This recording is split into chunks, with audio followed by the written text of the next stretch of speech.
It was 15 years. I was ever so drunk. Drunk, crack, heroin, the works. I'll talk about the womanizing in a minute. Okay. Okay. The book is Boogie Wook 2. Russell Brand, who was married to the wonderful Katy. Yes. Katy Perry. What a lovely woman. Great town, lovely woman. We'll be right back.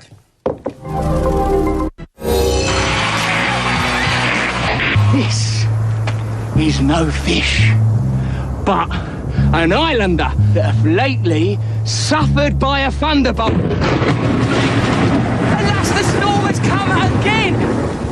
My best way is to creep under his gabardine.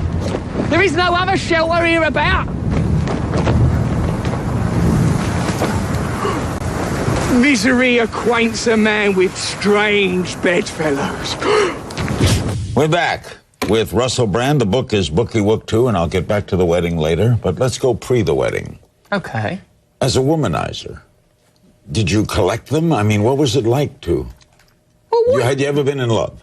I think I used to get emotionally affected by things, but I think love has a sort of an element of duty and commitment to it, doesn't it? So I used to get infatuated and excited by people, but never anyone I thought, oh yeah, I can be mates with her for ages and ages. So no, I think there was something very, very distinct about Katy, and I think at that point in my life I was ready to meet someone. But in the book you say, or the book jacket, I'm not sure the book. No, you say that you. This isn't even plugged in. What about that, eh? This is just the robot's ice cream.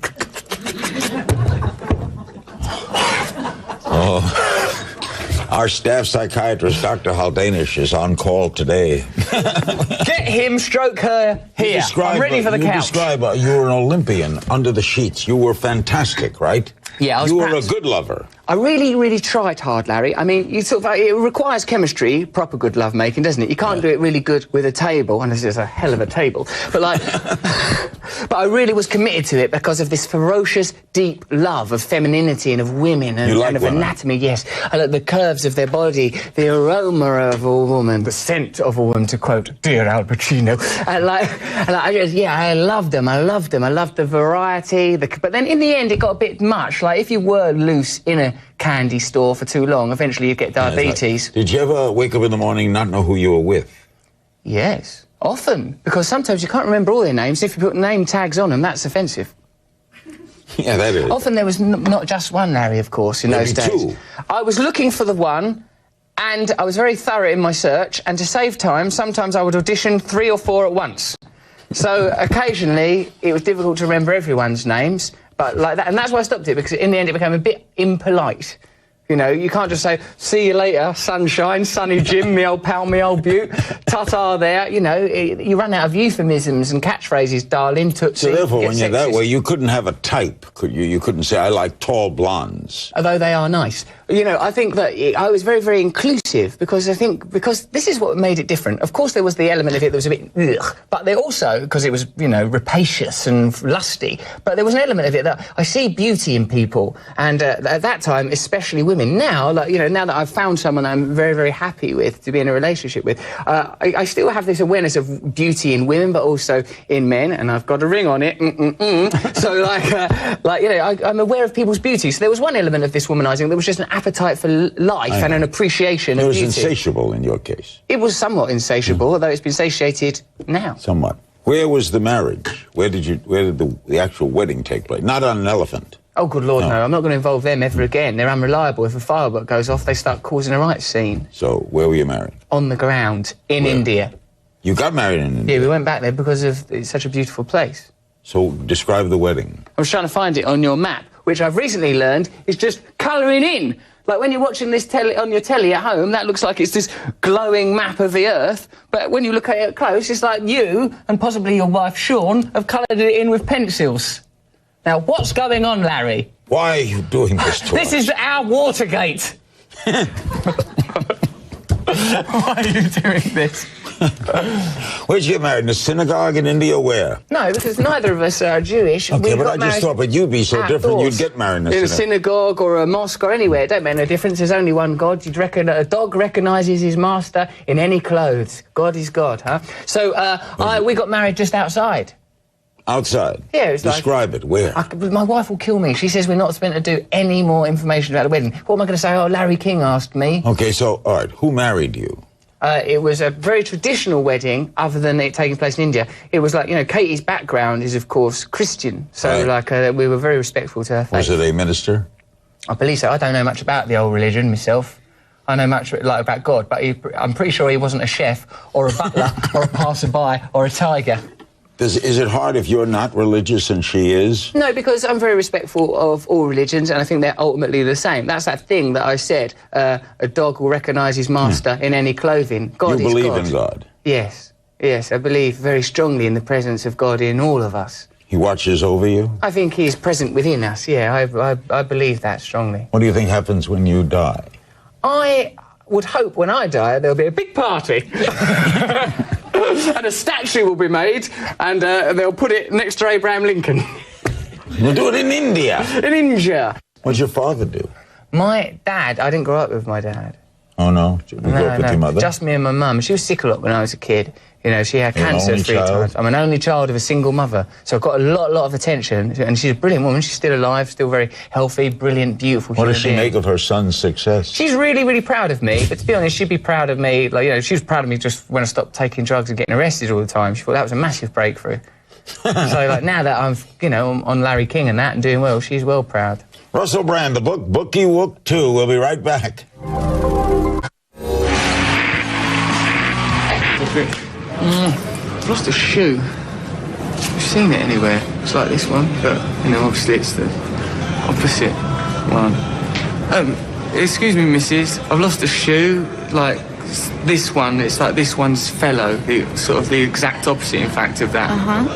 Not an evil version, but just, you know, a shoe like this, but for the other foot. My ex-boyfriend. Oh, right, hey, I'm Alder Snow. I know who you are, yeah, you're very, very famous. Yeah, I am, for my sins. We're back with Russell Brand. The book is Bookie Wook 2. Are there any photos of your wedding, by the way? This is the control room asking. Nah, we never, they offered us money to sell the They photos did. before. People magazine? Yeah, all of them. But once you've sold the photos to the wedding, how can you then go, oh, give us privacy? It makes you look bad. So, no, we kept it private and normal as much as That's possible. well. I salute you. Thanks, Larry. And this question was posted to our Facebook page. Oh, nice. In your first book, you mentioned that you were diagnosed with bipolar disorder. Yeah. How did you cope with that? Oh, you know, at first I was really angry, but then really happy, then furious, but then really cheered up. I'm so glad you're cured. I was fed up, but I think it was they was just trying to fob me off with some new drug. That was when I was in a treatment centre for another condition. You think it was a misdiagnosis? Well, I mean, I feel all right now. I think I was taking so many drugs and stuff. How did you straighten out? I went for 3 months to a drug rehabilitation facility. But what straightened you out mentally? I think you have to work on yourself. You have to take your life one day at a time. You have to find contact with a higher power. You have to realise that other people are more important than yourself, and you have to devote your life to something meaningful. And once you start to do that, and one day at a time, don't take drugs, don't take alcohol, you start to develop a programme for living, and I have a lot of support around me. So I've been very, very fortunate. You still need that support every day? I think so, and it gives me the opportunity to provide support for others, so I'm very glad to have that opportunity. It's good to belong to those fellowships. I think it could succeed in other areas of life. I think we all need to acknowledge the fraternity and similarities between us and forget the differences. How many movies have you made now? About 5, 6, I think. Some of them are cartoons, so you can't really remember, like animated movies. One, coming out at Easter, I'm the Easter Bunny. Imagine that. A symbol of fertility. Me, the only animated character. It's made by them people who made Alvin and the Chipmunks, but me as an Easter Bunny. So that... What's the concept of the movie? Like the Easter Bunny don't want to be the Easter Bunny anymore. He goes to Hollywood to become a star and meets up with another slacker and they bum around. It's like a buddy movie. It's pretty funny. It's like Jimmy Marsden's in it, James Marsden. He's a lovely actor. It'd be really funny. And Hugh Laurie, him out of house, he's in it. I love him, from England, so that's good. Arthur, that's coming out with Helen Mirren. That's really, really good. And, of course, I've done them Judd Apatow movies, of which I'm proud, and movies with the great Adam Sandler. Adam Sandler is a genius. Yeah, I love him. He's a really good bloke. He's straight up. He's like a nice fella and incredibly talented and lovely to be around. So, but your stand-up is your favourite? Yeah, because you're directly in contact with the audience. When you do a movie, is it hard to control you? Yeah. I don't like saying the same things over and over That's again. what I mean. So how do you deal with a script? You've got to just do as you're told, don't you? It's a bit boring. Then you have to go and sit in that caravan, trailer they call it, it's a caravan. You're in there for ages, like waiting and stuff. I mean, it's good. It's better than selling ink cartridge refills for a photocopier, which is one of the jobs I did before, or telesales, or being a mailman. I was that for a while. That was bloody boring. Although, like, you know, the sack's very heavy. You were a mailman? For a little while. In Britain? Yeah, in Britain. Delivering letters. I thought there'd be a lot more sex involved. I thought, you know, knocking on people's doors, that time in the morning, the housewives would be vulnerable, I thought. Here's your letters, yeah, do you want an extra delivery? No one picked up on it. It was innuendo-laden. Would you like me to stamp that? Oh, I've got a heavy sack. But you're a handsome young man. I think women were opening the door in the morning. Yeah, in their dressing gowns, fag on, cigarette in your language. You know, they weren't that interested. They just grabbed their letters and cleared off back indoors. I think, you know, but I was on drugs then, so I think... Were you a good mailman? Not really, mate. I used to nick the letters. Steal the letters, sometimes. You stole letters? Sometimes. For what purpose? Money. In case there was money, sometimes for Christmas, people would send, sometimes people would send, like, money, or maybe it's a package. Oh, I'll have that. Pop that in there. You know, but that is morally reprehensible, but remember... Morally reprehensible, and I think illegal. I don't know the law about that. Maybe nicking letters, if you're a mailman, is all right. Once in a while, as a Christmas treat. Keep your spirits up, a morale-boosting measure. Especially if the parties don't give you a little Christmas gift. Where's that Christmas tip? I'll take it myself. No Christmas cards for you. So, in a way, justice has been dispensed. I'm trying to picture you walking down the street with the bag. Like that I was, but smoking a joint. All skidding about in the snow. Bookie Wook 2 is now available everywhere. It's by Russell Brand. This time it's personal. We'll be right back. All right, many questions about your hair. Oh, yes, here it posted is. on our Facebook page and tweeted to King's Thing. So tell us everything. The secret of your hairstyle. How long does it take to do? What products do you use? These are things that fascinate the masses. Well, we are all one. So I, too, am fascinated by my hair. Nicola, my mate from England, she does it. She just scrunches it up, puts some nice undulants in there, oils, potions, alchemy. She stands above me. She summons his extraterrestrial forces, and bang, natural root lift. Daily?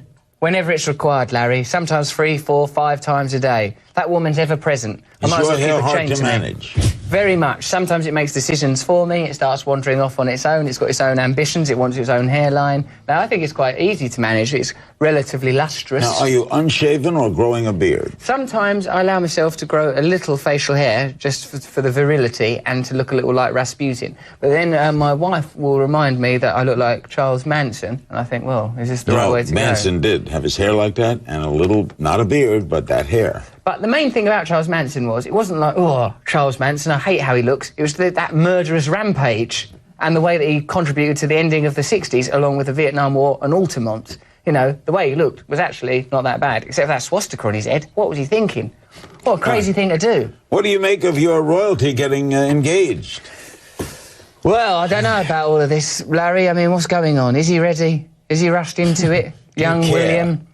Oh, yeah, I mean, in there, like, just some posh people are exchanging jewellery. I mean, do we care?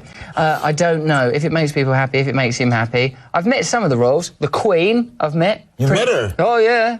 In what circumstance? Kinky circumstances. No, like, after a Royal Variety performance, she came past, hello, and then off she went.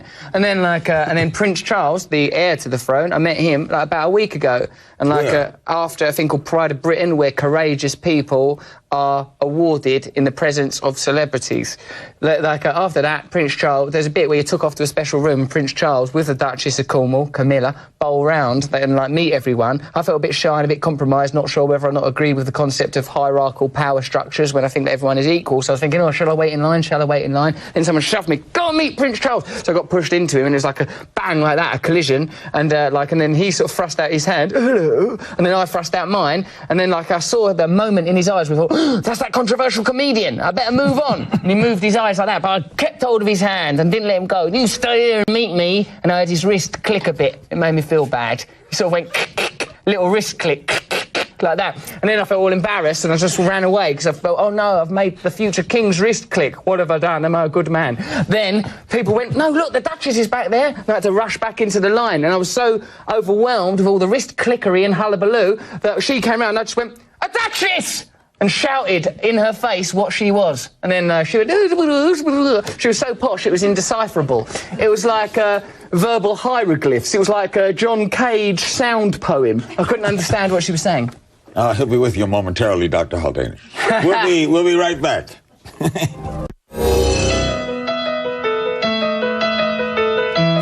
Oh no, the snow. Right. We gotta do something. We gotta do something. Before Mother Earth gets any more hurt, we gotta do something. You don't sleep with another man's girlfriend. Get out of here. From what I've read, there's a lot of bad stuff in the world today. Yeah, this is a gift. It's been said it's getting rough to find a place where the children play. And I'm gonna let my soul soar, and the way I do that is through my music. So why don't you do something? Why are you still here? Why are you still here? What do you think of royalty? I think that, like, I think they're nice people and everything, but I just wonder, is it helpful to have a social structure that elevates certain individuals, whether it be royals or presidents or famous people? We fought a war against it. You did, didn't We you? did, the Americans. didn't we? Yes. You threw all that tea in the water. You kicked up a big, huge fuss. You said Yet you wanted to we be love independent. royalty, though. You love them. You come back, you buy your souvenirs in our country. I don't know. I think, yeah, have a king, have a queen, have a president, have a shah, have whatever you want. But as long as, I think sort of really we need to work out a social structure that has a bit more equality involved. Another Facebook. Several Facebook friends. We have friends. You have Facebook? I like that you're still wearing my wedding ring and you've sort of forgotten about it and you're wearing this incredibly glamorous pinky ring and like we're just carrying on with our Because it lives. doesn't fit on my wedding finger, whatever they call this finger. That is the wedding finger. The wedding finger. Index finger, pinky finger, wedding finger, and then there's this cheeky guy. Don't let him out of the cage. Okay. Several want to know how What do you they- feel when Katie makes out with other guys on music videos. Well, I think as long as the videos are good and artistically warrant it. No, I don't mind. It's her job, isn't it? She's a pop star. You're not jealous. No, because I get the privilege of being married to a pop star. So if I was going to be bothered about that, I'd marry someone who wasn't a pop star. You know, she's a pop star. So when you hold her, do you say, I'm with a pop star? Sometimes I sort of say it, but I try not to say it out loud in case she thinks I'm nuts. I'm with a pop star. What? Nothing. Shut up. Just pretend it's one of your videos. Were you an interviewer? Did you do an interview show? Yeah, I had a show on MTV, which is how, in fact, I met the wonderful Adam Sandler, who gave me that job in films now. So, yeah. Who did you interview? What kind of... Like, movie stars, I've done Will Ferrell, I've done, like, Christina Aguilera, Busta Rhymes, also Tom Cruise come on it once, big stars from America, because they didn't know there How was... kind of questioning tact did you take? Well, we used to try and say things that freak them out a bit. Like? Like, I said to Will Ferrell, like, say every time you got more successful, your wife's head got a bit bigger, would you still continue to pursue success? Like, not physically bigger, like, you know, with tumorous That's the question matter. you would ask. Yeah, and if he her went, head got larger. yeah, larger, it grew it. And he said he would. And I said, what if this process caused her pain? Would you still pursue it? And he went, damn you. And then he agreed that he would allow his wife's head to inflate as long as he could achieve success. Made me happy to hear that from him. Why did that show go off? I think because it was stupid. We'll be back with our remaining moments with Russell Brand. The book is Bookie Wook 2. Don't go away. We have just a couple of moments left. Our senior executive producer, Wendy Walker, author of the book Producer, Yes. of which you have a copy. What a fine book it is by Wendy. Thank you. And what a looker. She handed you... Whoa. She Don't mind if I do. The She had- centerfold's good. She handed you a note. Can you explain what that was? Yes. It's Friday today, Larry. It's your birthday. You're 77 years old. Happy birthday to you. Happy birthday to you. Happy birthday, dear Larry. Poo-poo-pee-doo. Happy birthday to you. Woo, Larry. Yeah, you're 77. Hooray for Larry.